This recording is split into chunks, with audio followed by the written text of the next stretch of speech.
नमस्कार, मैं Niranjan. Easy news में आप सभी का स्वागत है। सबसे पहले सारे दर्शकों से एक रिक्वेस्ट कि ईजी न्यूज को सब्सक्राइब कीजिए, बेल आइकॉन भी दबाइए ताकि आने वाले ईजी न्यूज के वीडियोस भी आपको बार बार मिलते रहेंगे। आज जिस विषय पर हम बात कर रहे हैं, एक वह विषय तो है महाराष्ट्र के जो डिप्यूटी चीफ मिनिस्टर है, होम मिनिस्टर भी है, उनकी पत्नी जो राजनीति में नहीं है लेकिन अक्सर बयानबाजी करती रहती है। कल ही उन्होंने एक बयान दिया है जिसमें उन्होंने कहा है कि महात्मा गांधी ये पुराने इंडिया के राष्ट्रपिता है और नए भारत के राष्ट्रपिता नरेंद्र मोदी है।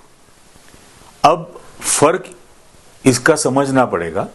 महात्मा गांधी को महात्मा गुरु रविंद्रनाथ टैगोर ने कहा था 1915 में। तब तक गांधी जी की पहचान, गांधी जी के बारे में लोग बापू या मिस्टर गांधी ऐसे ही कहा करते थे।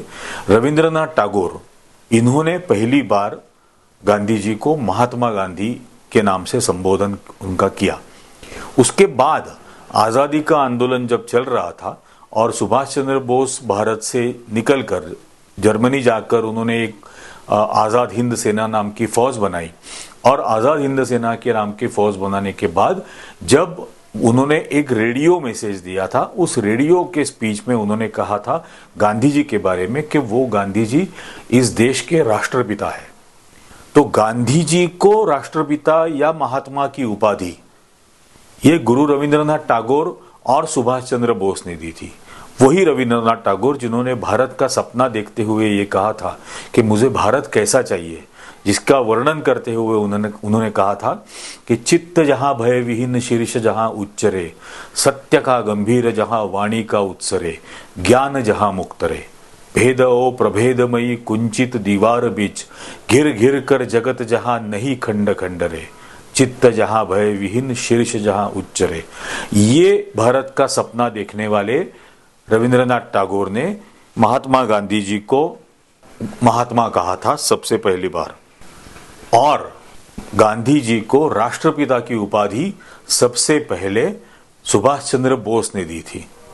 अब नरेंद्र मोदी को राष्ट्रपिता की उपाधि ये देवेंद्र फडणवीस की पत्नी दे रही है।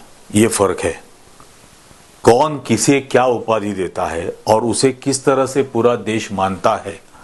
तो उन्होंने जो कुछ कहा उसका कोई भी असर लोगों पे होने वाला नहीं है। वो भले वो कुछ कहे कि मेरा बहुत वो पक्का उसका इरादा है और वो मानती है कि वो राष्ट्रपिता है। राष्ट्रपिता किसे कहा करते हैं? जो पूरे राष्ट्र को संभालने की, राष्ट्र के बारे में केयर करता है, फिक्र करता है। प्रधानमंत्री क्या करते हैं? वो पीएम केयर के नाम से फंड बनाते हैं। वो इंडिया केयर के नाम से नहीं बनाते, केयरिंग इंडिया के नाम से फंड नहीं बनाते, वो खुद के नाम से केयरिंग का फंड बनाते हैं, खुद की केयर ज्यादा करते हैं। जब पंजाब में जा रहे थे और जाते वक्त उन्होंने देखा कि ब्रिज के नीचे कुछ लोग खड़े हैं और आंदोलन कर रहे, तो वहां से वो भाग खड़े हुए। कुछ आंदोलन करने वालों को देखकर वो वहां से भाग खड़े हुए। उनको लोगों की फिक्र नहीं है, खुद की फिक्र है। और खुद की फिक्र करने वाले, सिर्फ पीएम खुद की केयर करने वाले को राष्ट्रपिता इस देश के लोग कतई नहीं मानेंगे। ऐसी किस्म की कई बकवास उन्होंने हमेशा अभी तक की है। वो बहुत अपने आप को बड़ी सिंगर मानती है और उनके सिंगिंग की शोज जब पिछली बार देवेंद्र फडणवीस चीफ मिनिस्टर थे तो उन्होंने पुलिस अफसर को ही टिकट दिए थे बेचने के लिए। मतलब खुद के बीबी के गाने के शो के टिकट बेचने के लिए गृह मंत्री पुलिस को काम को लगाता है कि टिकट बेचो। इसका मतलब यह है कि डराए धमकाए बिना उसका टिकट खरीदने के लिए भी लोग तैयार नहीं थे, उसका गाना सुनने के लिए भी लोग तैयार नहीं थे। अब ऐसी एक शख्सियत नरेंद्र मोदी को राष्ट्रपिता कहती है, इस बात को कोई भी गंभीरता से इस देश में नहीं लेगा। ये बात जानना जरूरी है। कौन किसे उपाधि देता है इसके ऊपर बहुत महत्व होता है। अब उन्होंने जो बकवास की है तो उनको ये बताने के लिए ये वीडियो कर रहे हैं, और जो उनको मानने वाले हैं या नरेंद्र मोदी की विचारधारा को जो मानने वाले लोग हैं, आरएसएस की विचारधारा को मानने वाले जो लोग हैं, उनके लिए ये कह रहा हूं कि राष्ट्रपिता या महात्मा की उपाधि किसने दी इसके ऊपर निर्भर होता है कि उसको लोग मानते हैं या नहीं, और उनका खुद का बर्ताव एक महात्मा या राष्ट्रपिता की तरह है कि नहीं अपने बच्चों की तरफ, इस देश के आवाम की तरफ, उसके ऊपर निर्भर होता है कि देश उन्हें राष्ट्रपिता मानेगा या नहीं। कोविड के दौरान लाखों लोग मर रहे थे और ये कुछ नहीं कर रहे थे, ये सिर्फ सर्टिफिकेट के ऊपर खुद का फोटो छाप रहे थे। और जब मुआवजा देने की बात आई सुप्रीम कोर्ट में, तब इन्होंने सुप्रीम कोर्ट में यह कह दिया कि सरकार का उस वैक्सीनेशन से कोई लेना देना नहीं है, वो एक प्राइवेट कंपनी का वैक्सीन था, वो राज्य सरकारों ने जारी मुहैया कराया था, तो कॉम्पेंसेशन अगर चाहिए तो वो वैक्सीन कंपनी से ले लो, लेकिन सर्टिफिकेट के ऊपर इनकी तस्वीर रहेगी, थैंक यू मोदी जी के होर्डिंग लगेंगे। ऐसे इंसान को कोई भी राष्ट्रपिता इस देश में कभी भी कतई नहीं मानेगा।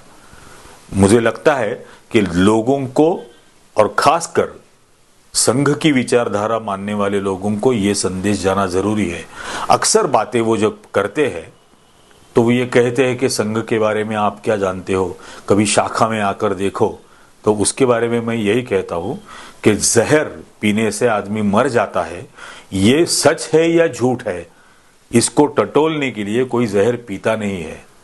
तो संघ खराब है या नहीं है, ये देखने के लिए शाखा में जाने की जरूरत नहीं है, उनका 95 साल का इतिहास समझना ज्यादा जरूरी है।